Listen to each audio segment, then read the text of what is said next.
menguasai persoalan. Terima kasih atas kehadiran Pak Mulyadi, narasumber kita, dan dari Ketua Umum HG Pak Profesor Derajat. Dari Kapeksindo baru saja menginformasikan beliau sangat ingin hadir tapi sedang rapimnas sekarang ini di Jakarta, sehingga mohon maaf salah satu narasumbernya menjelaskan tentang RUU Jasa Konstruksi ini seperti apa saja yang akan diatur ataupun diubah dari yang lama, sehingga kita dapat bayangan tentang RUU Jasa Konstruksi. Terima kasih. Assalamualaikum warahmatullahi wabarakatuh. Bapak-bapak, ibu hadirin yang saya hormati, saya langsung saja terkait dengan undang-undang yang di Komisi 5. Sebetulnya Komisi 5 ini saat ini ada tiga sebetulnya. Yang sudah masuk pembahasan adalah undang-undang jalan, tapi sampai saat ini katanya pemerintah masih mundur, sehingga akhirnya pimpinan DPR akan melakukan konsultasi dengan Presiden. Yang kedua, undang-undang konstruksi ini baru saja kami masukkan ke balik untuk dilakukan pembulatan dan pemantapan. Dan rencana tanggal 30 kita akan bahas, dan setelah balik kita harapkan bisa disahkan di paripurna untuk dibahas di komisi. Sekali lagi mengucapkan terima kasih atas undangan ini, dan pada hari ini juga hadir dari pakar Pak Sudrajat, Pak ya,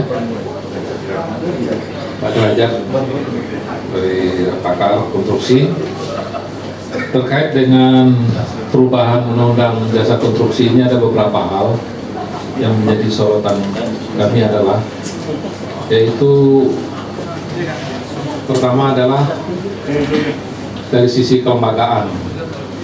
Kita ingin menempatkan persoalan konstruksi ini menjadi lebih clear.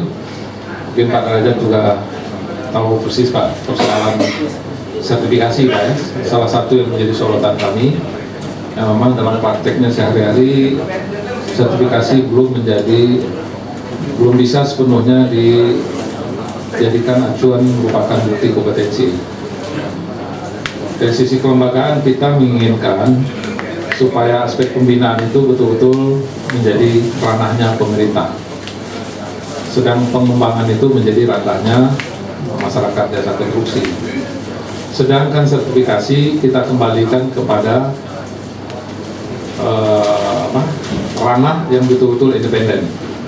Kalau dulu kan waktunya sudah ada selama ini banyak persoalan-persoalan, sehingga kita harus cari solusi ini dalam penyelesaian undang-undang ini. Nanti akan kita usulkan semacam badan pemasukan dari sertifikasi itu, bisa saja kita jadikan semacam PNPT, penerimaan negara bukan pajak.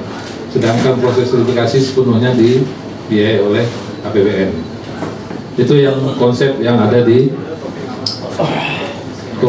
draft yang akan kita lakukan pembulatan dan pemantapan di balik. Sedangkan sisi lain, kita melihat lemahnya daya saing pelaku usaha konstruksi nasional sebagai akibat dari liberalisasi perdagangan jasa konstruksi dan bidang usaha yang berbasis ASMED. Jadi ini juga sudah menjadi perdebatan sebetulnya.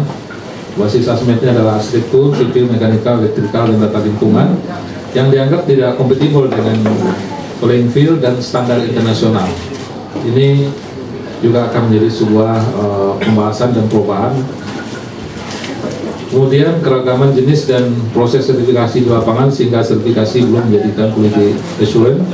Hal ini mengakibatkan lemahnya kompetensi sumber daya manusia di bidang jasa konstruksi. Kemudian standar keselamatan konstruksi dan jaminan pembiayaan belum rinci diatur, sehingga mengakibatkan risiko kegagalan pekerjaan konstruksi yang tinggi. Kalau kita bicara masalah persoalan kegagalan konstruksi dan bangunan, ada beberapa hal yang menjadi studi kasus kita, yang kebetulan saya sendiri yang memimpin, yang terkait dengan robohnya jembatan Kutai Kertanegara. Itu sudah rapat dengan Baris Krim dan lain sebagainya. Memang menjadi bias ya. Seberapa jauh tanggung jawab tenaga ahli, sementara kan kontraknya itu adalah perusahaan, dan seberapa jauh tanggung jawab perusahaan kalau kesalahan itu dilakukan dalam perencanaan atau pengawasan oleh tenaga ahli tertentu. Ini juga akan diperjelas maupun kita undang waktu itu LPJK. Ada beberapa hal yang menjadi perdebatan di sana, dan kita tidak bisa membagi tanggung jawab itu secara jelas, karena di dalam undang-undang yang lama itu dinyatakan itu semua pihak itu ikut bertanggung jawab.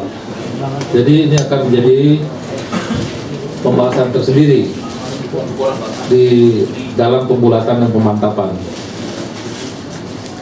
Jadi urgensi dari perubahan undang segala permasalahan yang berkembang baik saat ini maupun yang akan datang. Ini prinsip dasar ya, sehingga perlu disempurnakan, mengganti, karena substansinya lebih dari 50%. Jadi sifatnya sudah mengganti dari undang-undang yang lama. Ada beberapa hal juga yang secara praktis ya dilihat oleh Komisi 5 terkait dengan keamanan dari bangunan publik. Itu juga menjadi sorotan. Kemudian juga dalam rangka perlindungan masyarakat yang membeli produk konstruksi, misalnya orang membeli rumah yang konstruksinya bermasalah, pernah ada yang mengadu ke Komisi 5, kita sudah lanjutkan ke LPJK, BP Konstruksi, akhirnya nggak selesai.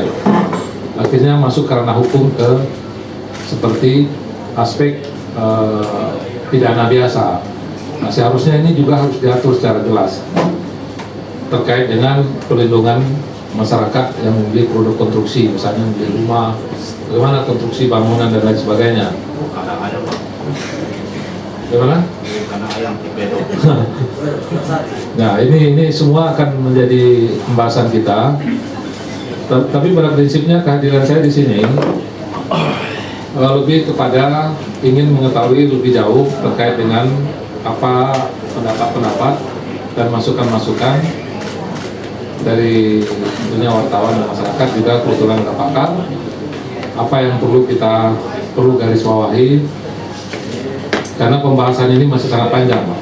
Apalagi saya lihat ini sudah berapa kali masa persidangan kita siapkan, dan memang karena jadwal DPR tahu sendiri kan, anggaran, pengawasan, dan lain sebagainya, sehingga waktu yang diperlukan untuk menyelesaikan ini saya perkirakan sampai setelah pemilu ini masih terjadi pembahasan, karena pemilu sebentar lagi 6 bulan lagi, waktu yang sudah sangat pendek.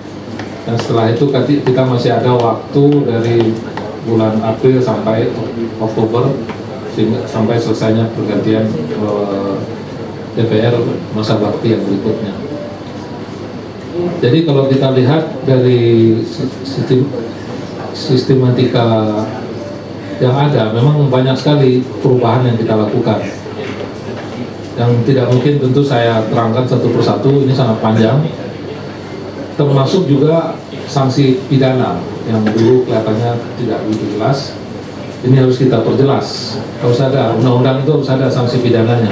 Buat apa kita bikin aturan undang-undang kalau tidak ada sanksi pidananya? Kalau hanya administrasi, tentu tidak dapat melindungi masyarakat yang berkaitan dengan masalah konstruksi ini. Begitupun pelaku konstruksi tentu harus mendapat kepastian. Dengan hadirnya undang-undang yang baru, masalah konstruksi semakin lama semakin berkembang dan semakin banyak persoalan-persoalan yang timbul. Oleh karena itu urgensi ini memang sebuah kebutuhan yang tidak bisa sudah masuk di prolegnas, dan insya Allah kalau berjalan dengan apa yang kita rencanakan itu akan menjadikan sebuah produk undang-undang yang dihasilkan oleh Komisi 5. Saya rasa ini sedikit saja dulu sebagai pembuka, tentu nanti akan lebih menarik kalau ada hal-hal yang sensitif atau hal-hal yang strategis yang menarik yang bisa kita diskusikan pada kesempatan kita pada hari ini.